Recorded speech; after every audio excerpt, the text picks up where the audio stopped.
بسم اللہ الرحمن الرحیم۔ شروع اللہ کے نام سے جو بڑا مہربان اور نہایت رحم کرنے والا ہے۔ ناظرین اکرام، السلام علیکم۔ دوستو، آج ہم اس ویڈیو میں آپ کو حضرت ابراہیم علیہ السلام کے بارے میں مکمل جانکاری بتائیں گے کہ آپ نے دین کا کام کس طرح سے کیا، آپ کی پیدائش کہاں ہوئی، آپ نے کس کس کو دین کی دعوت دی۔ دوستو، ویڈیو شروع کرنے سے پہلے آپ سے گزارش ہے کہ آپ اس ویڈیو کو اینڈ تک ضرور دیکھیں۔ حضرت ابراہیم علیہ السلام مشہور نبیوں میں سے ہیں۔ آپ عظیم و شان نبی اور رسول ہیں۔ آپ کا ذکر قرآن مجید میں کثرت سے آیا ہے۔ حضرت ابراہیم علیہ السلام کا قرآن میں 25 سورتوں، 63 آیتوں اور 73 مقامات پر ذکر آیا ہے، اور یہ ابراہیم علیہ السلام کے بلند مقام ہونے کی دلیل ہے۔ آپ کو خلیل اللہ کے نام سے جانا جاتا ہے۔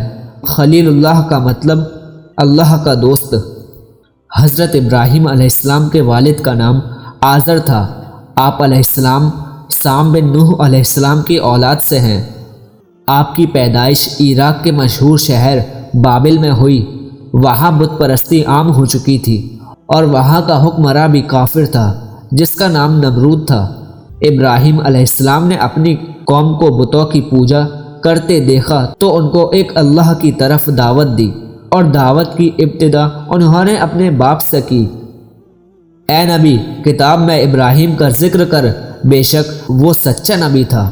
جب اس نے اپنے باپ سے کہا، اے میرے باپ، بے شک وہ علم مجھے عطا ہوا ہے جو تمہیں حاصل نہیں، اس لیے میری اطاعت کرو، میں آپ کو سیدھا راستہ دکھاؤں گا۔ اے میرے باپ، شیطان کی عبادت نہ کریں، بے شک شیطان اللہ کا نافرمان ہے۔ مگر افسوس، آزر پر ابراہیم علیہ السلام کی نصیحتوں کا کوئی اثر نہ ہوا، اور اپنے بیٹے حضرت ابراہیم علیہ السلام سے کہنے لگے، اگر تو بتوں کی برائی کرنے سے باز نہ آئے گا تو میں تجھ کو پتھر مار مار کر ہلاک و برباد کر دوں گا۔ اور کہا، تو مجھ سے ایک مدت تک دور ہو جا، یعنی مجھ سے اتنا دور ہو جا کہ کبھی نظر نہ آئے۔ ابراہیم علیہ السلام اپنے باپ سے نرمی اور مہربانی کرتے ہوئے کہا، آپ پر سلامتی ہو، میں اپنے رب سے آپ کے لیے بخشش طلب کرتا رہوں گا۔ لیکن بعد میں ان پر واضح ہو گیا کہ وہ اللہ کا دشمن ہے، تو ابراہیم علیہ السلام اس سے بے تعلق ہو گئے۔ جب آپ علیہ السلام نے اپنی قوم کو توحید کی دعوت دی، اس وقت آپ نوجوان تھے۔ تب آپ کی عمر 16 سال تھی۔ آپ ان کے بت پرستی والے عمل سے بہت زیادہ دکھی رہتے اور ان کے بتوں کو توڑنے کی دھمکی دیا کرتے تھے۔ حضرت ابراہیم علیہ السلام اپنی قوم کو ان کے بتوں کو توڑنے کی اعلانیہ دھمکی دیا کرتے تھے۔ آخرکار عید کا دن آ گیا۔ اس دن لوگ نئے نئے پکوان بناتے اور اپنے بتوں کے سامنے رکھا کرتے اور خوشیاں مناتے، میدان میں کھیلتے کودتے، اور شام ہونے پر اپنے گھر واپس جاتے اور بتوں کے آگے رکھا کھانا تبرک کے طور پر کھا لیا کرتے۔ اپنے معمول کے مطابق اس عید کی تیاری کر لی گئی۔ ابراہیم علیہ السلام کو ساتھ چلنے کو کہا۔ آپ نے آسمان کی طرف اشارہ کرتے ہوئے کہا کہ میں بیمار ہوں۔ چنانچہ وہ لوگ آپ کو چھوڑ کر چلے گئے۔ حضرت ابراہیم علیہ السلام ان بتوں کے پاس گئے، دیکھا کہ ان کے سامنے کھانا پڑا ہوا ہے۔ سب کے کھانا لانے کی وجہ سے وہاں کھانا بہت زیادہ تھا۔ پھر ابراہیم علیہ السلام نے ان بتوں سے مخاطب ہو کر کہا، اتنا سارا کھانا پڑا ہے، تم اس کو کھاتے کیوں نہیں؟ تمہیں کیا ہو گیا ہے کہ بات تک نہیں کرتے؟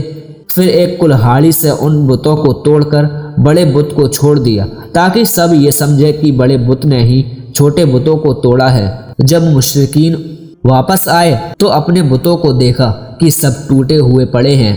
وہ حیران رہ گئے کہ یہ کیسے ہو گیا۔ وہ آپس میں کہنے لگے، یہ کس کا کام ہے؟ ان میں سے کچھ لوگوں کو خیال آیا کہ ابراہیم نے مذمت کرنے کو کہا تھا۔ سب نے یہ مشورہ کیا کہ ابراہیم کو بلایا جائے اور ان کو سزا دی جائے۔ سب جمع ہوئے اور ابراہیم علیہ السلام کو بلایا گیا۔ قوم کے لوگوں نے حضرت ابراہیم علیہ السلام سے کہا کہ سچ بتا، کیا تو نے یہ سب کیا ہے؟ جواب میں ابراہیم علیہ السلام نے کہا، یہ کام تو اس بڑے بت کا ہے، مجھ سے کیا پوچھتے ہو؟ اپنے معبودوں سے کیوں نہیں پوچھتے؟ وہ سب سوچ میں پڑ گئے اور کہنے لگے ابراہیم کیا تمہیں پتہ نہیں یہ بے زبان ہیں، یہ بول نہیں سکتے۔ پھر ابراہیم علیہ السلام بولے تم اس چیز کی عبادت کرتے ہو جو تمہیں کچھ نفع نہ دے سکے، تعجب ہے تم پر اور ان پر جو اللہ کے سوا دوسروں کو پکارتے ہیں، کیا تم میں بالکل بھی عقل کا شعور نہیں؟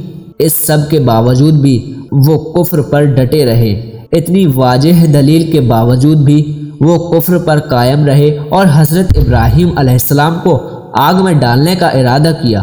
ایک میدان کا انتخاب کیا گیا، پھر اس میدان کو پتھروں سے گھیر دیا گیا اور سب کو حکم دیا کہ لکڑیوں کو جمع کر کے اسے گھیرے میں رکھا جائے۔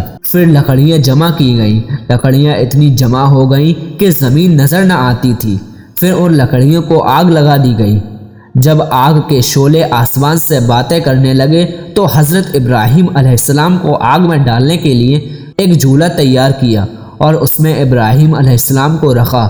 اس وقت آپ علیہ السلام نے دعا پڑھی حسبنا اللہ و نعم الوکیل، ہمیں اللہ کافی ہے اور وہی بہترین کارساز ہے۔ بعض روایتوں میں آیا ہے کہ جب ابراہیم علیہ السلام کو آگ میں ڈالا جانے لگا تو حضرت جبرائیل علیہ السلام آئے اور کہا اے ابراہیم اگر کوئی حاجت ہو تو میں حاضر ہوں۔ ابراہیم علیہ السلام نے کہا اگر تم اپنی مرضی سے آئے ہو تو مجھے تمہاری کوئی ضرورت نہیں۔ جب ابراہیم علیہ السلام کو آگ میں ڈالا گیا تو وہ اللہ کے حکم سے سلامتی کے ساتھ ٹھنڈی ہو گئی۔ اتنا بڑا معجزہ دیکھنے کے باوجود صرف حضرت لوط علیہ السلام کے علاوہ کسی نے ایمان نہ لایا۔